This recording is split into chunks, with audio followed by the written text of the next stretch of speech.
Assalamualaikum warahmatullahi wabarakatuh. Shalom, salam sejahtera bagi kita. Om Swastiastu, Namo Buddhaya, salam kebajikan. Ini adalah Damai Jelas Persolian. Saya mahasiswa program Pasca Sarjana Fakultas Hukum Universitas Kristen Indonesia. Dengan konsentrasi hukum bisnis. Jadi pada kesempatan kali ini saya ingin membuat vlog yang mana vlognya saya dedikasikan khusus untuk pemenuhan tugas ujian tengah semester mata kuliah hukum pertanahan, yang mana dosennya adalah Ibu Diana Napitupulu. Jadi vlog ini saya ingin membahas terkait dengan inbreng dalam kaitannya dengan hukum pertanahan. Jadi aku ingin ngajak kalian membahas satu konsep hukum yang kalau didengar sekilas mungkin terasa asing dan terasa cukup berat ya, cukup teknis dan bahkan mungkin terdengar sangat formal ya, yaitu inbreng. Nah, kenapa aku bilang ini penting? Karena dalam praktik konsep ini sebenarnya sering banget digunakan ya, terutama dalam dunia bisnis, khususnya ketika orang yang mendirikan perusahaan atau melakukan kerjasama usaha. Tapi menariknya, walaupun sering dipakai pemahaman terhadap konsep ini, terutama dari sisi hukumnya, itu seringkali belum mendalam ya. Banyak yang melihat inbreng itu hanya sebagai ya sudah memasukkan aset ke dalam perusahaan, sesederhana itu. Padahal kalau kita bedah lebih dalam ya teman-teman, yang terjadi itu bukan sekedar memasukkan aset ya ke dalam perusahaan, tapi ada perubahan status hukum, lalu ada peralihan hak, dan ada konsekuensi jangka panjang yang seringkali kita nggak sadari sejak awal. Nah, konsekuensi ini akan menjadi jauh lebih kompleks ya teman-teman ketika aset yang dimasukkan itu adalah tanah. Karena begitu kita bicara tentang tanah, kita nggak hanya bicara soal nilai ekonomisnya ya, tapi juga bicara soal hukum pertanahan yang punya karakteristik sendiri. Nah, di video ini aku nggak cuma mau menjelaskan definisi dari inbreng itu ya, tapi aku juga mau mengajak teman-teman memahami logika inbreng ini gitu kan, logika di balik inbreng ini. Jadi pelan-pelan, step by step, supaya kita nggak cuma tahu istilahnya, tapi benar-benar paham apa yang terjadi dan apa akibatnya. Nah, oke, mungkin kita mulai dari yang paling dasar dulu ya teman-teman. Apa sih inbreng itu? Nah, sebenarnya kalau secara umum inbreng itu adalah penyetoran modal ke dalam suatu badan usaha yang tidak dilakukan dalam bentuk uang tetapi dalam bentuk aset. Nah, aset ini bisa macam-macam ya teman-teman. Ada kendaraan, bisa juga mesin, bisa bangunan. Tapi dalam konteks yang akan kita bahas sekarang ini tentu aja yaitu tanah. Karena saya akan mengkaitkan inbreng ini dalam kaitannya dengan hukum pertanahan. Nah, di sini aku mau ngajak kalian untuk nggak berhenti di definisi itu aja ya teman-teman. Tapi karena kalau kita hanya berhenti di definisi, kita belum benar-benar memahami esensi dari inbreng ini ya teman-teman. Yang lebih penting adalah memahami bahwa inbreng itu adalah perubahan status hukum atas suatu aset. Nah, seperti yang aku tegaskan tadi ya, perubahan status hukum. Artinya, aset yang tadinya milik pribadi individual berubah menjadi milik badan hukum. Ya, itu yaitu perseroan ini, si perusahaan ini. Dan perubahan ini bukan sementara ya teman-teman, bukan pinjam, bukan titip atau lagi sewa gitu kan, tapi permanen. Nah, inilah yang kenapa penting banget ya untuk dipahami sejak awal apa sih imbreng itu dan bagaimana sih dibalik imbreng itu kan. Karena banyak orang yang secara praktis memasukkan asetnya ke perusahaan, tapi secara mindset masih merasa itu miliknya pribadi gitu kan, miliknya secara pribadi. Padahal secara hukum itu sudah nggak lagi seperti itu ya teman-teman. Dari sini kita mulai melihat ya bahwa imbreng itu bukan sekedar tindakan ekonomi ya teman-teman, tindakan bisnis gitu kan, tapi juga tindakan hukum. Dan ketika kita bicara tanah, maka tindakan hukum menjadi jauh lebih serius ya teman-teman. Dan dari sinilah kita akan masuk ke pembahasan berikutnya, yaitu ketika kita bicara tentang tanah ya teman-teman. Kita nggak bisa melepaskannya dari sistem atau rezim hukum agraria yang berlaku di Indonesia.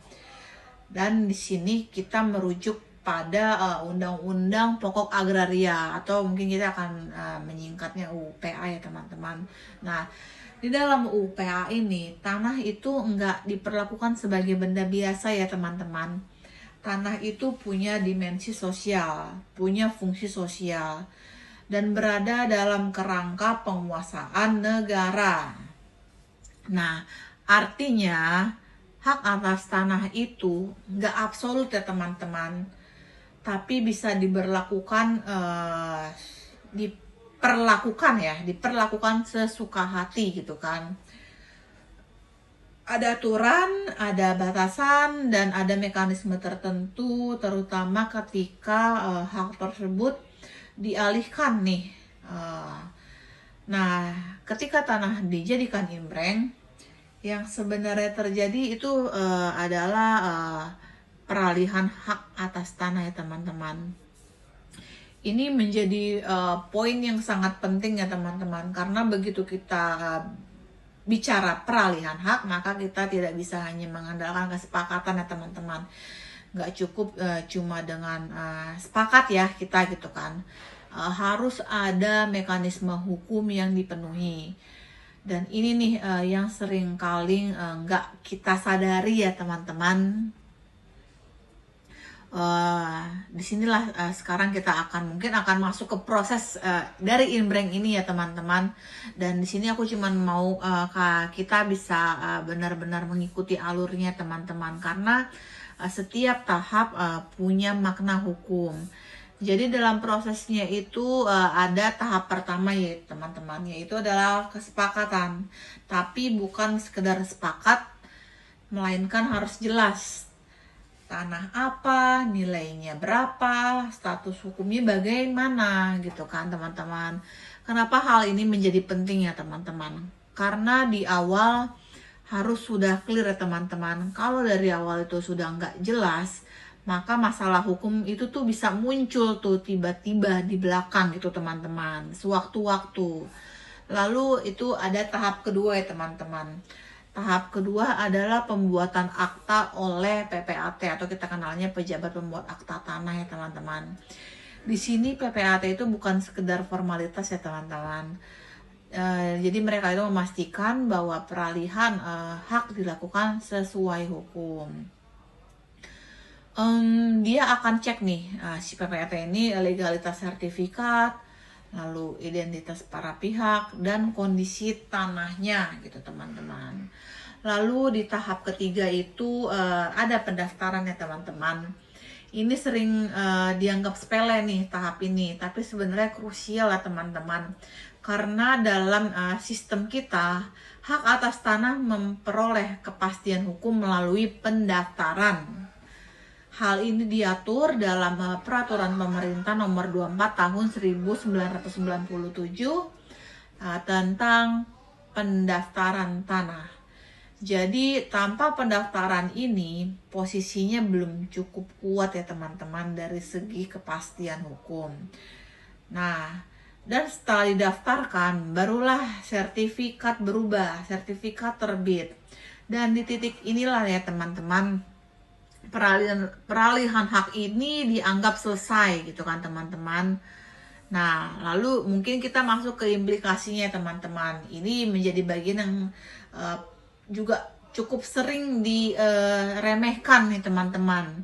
Banyak orang yang berpikir, ya sudah, cuman pindah nama saja toh gitu kan. Padahal bukan itu ya teman-teman esensinya yang terjadi. Jadi yang terjadi sebenarnya perubahan kepemilikan secara hukum teman-teman. Aku ulangin ya sekali lagi, itu tuh pokoknya ini perubahan kepemilikan secara penuh. Nih aku tegasin nih.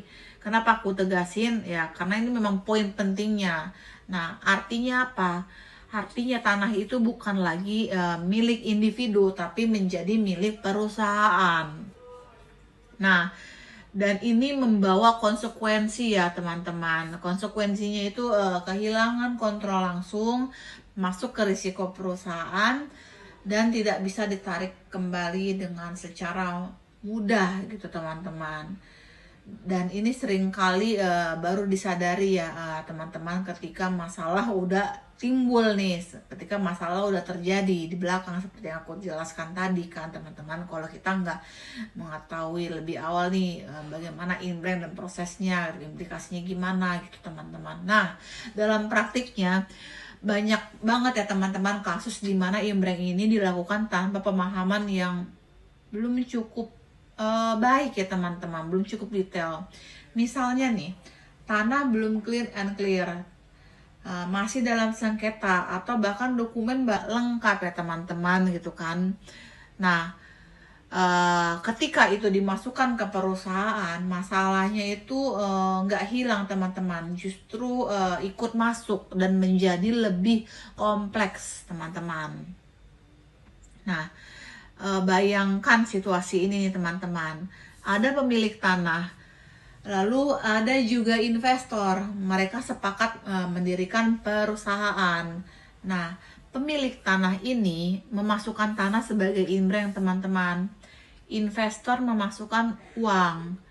Di awal mungkin semua kelihatan nggak ada masalah ya, terlihat ideal ya, terlihat seimbang, terlihat adil.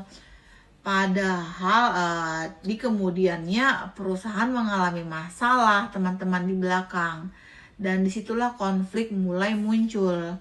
Pemilik tanah merasa itu kan tanah saya gitu kan, tapi secara hukum tanah itu padahal sudah menjadi milik perusahaan dan nggak bisa diambil nih kembali begitu saja oleh si pemilik ini gitu kan. Nah dari sinilah kita bisa lihat ya teman-teman satu hal penting, bahwa hukum itu nggak hanya soal aturan ya teman-teman, tapi juga soal pemahaman. Karena seringkali masalah bukan muncul karena aturan nggak ada, tapi karena nggak dipahami begitu baik-baik ya teman-teman. Kayak belum kita beberapa pihak ini belum terlalu melek gitu loh tentang inbrand ini gitu kan, ketika inbrandnya itu dilakukan kepada tanah gitu kan, suatu tanah ini. Nah jadi teman-teman dari pembahasan inbrand ini kalau disimpulkan inbrand ini bukan sekedar mekanisme biasa ya teman-teman, tapi merupakan tindakan hukum yang mengubah status kepemilikan, mengalihkan hak dan menciptakan konsekuensi jangka panjang. Nah, terutama dalam konteks hukum tanah, terutama dalam konteks tanah nih, implikasinya jauh lebih kompleks ya teman-teman. Dan oleh karena itu harus dilakukan dengan pemahaman penuh gitu teman-teman. Jadi mungkin itu pembahasan tentang inbrand, mengenai inbrand dalam perspektif hukum pertanahan. Semoga penjelasan ini nggak hanya membantu teman-teman tapi juga membuka cara pandang yang lebih dalam tentang inbrand. Jadi sampai ketemu di pembahasan berikutnya. Terima kasih.